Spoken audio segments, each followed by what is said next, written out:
బుట్ట షాపుకి పోదాం. బుట్ట తీసుకో. బుట్ట ఏడుంది? ఓకే, నేను చెప్పులు వేసుకుంటా.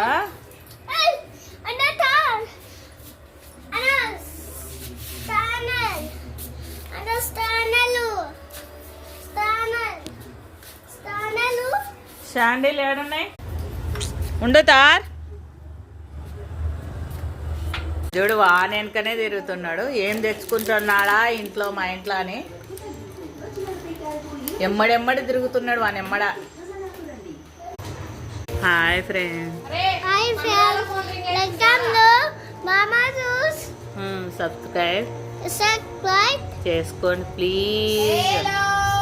ప్లీజ్ సబ్స్క్రైబ్ చేసుకోండి ఫ్రెండ్స్. మా అమ్మ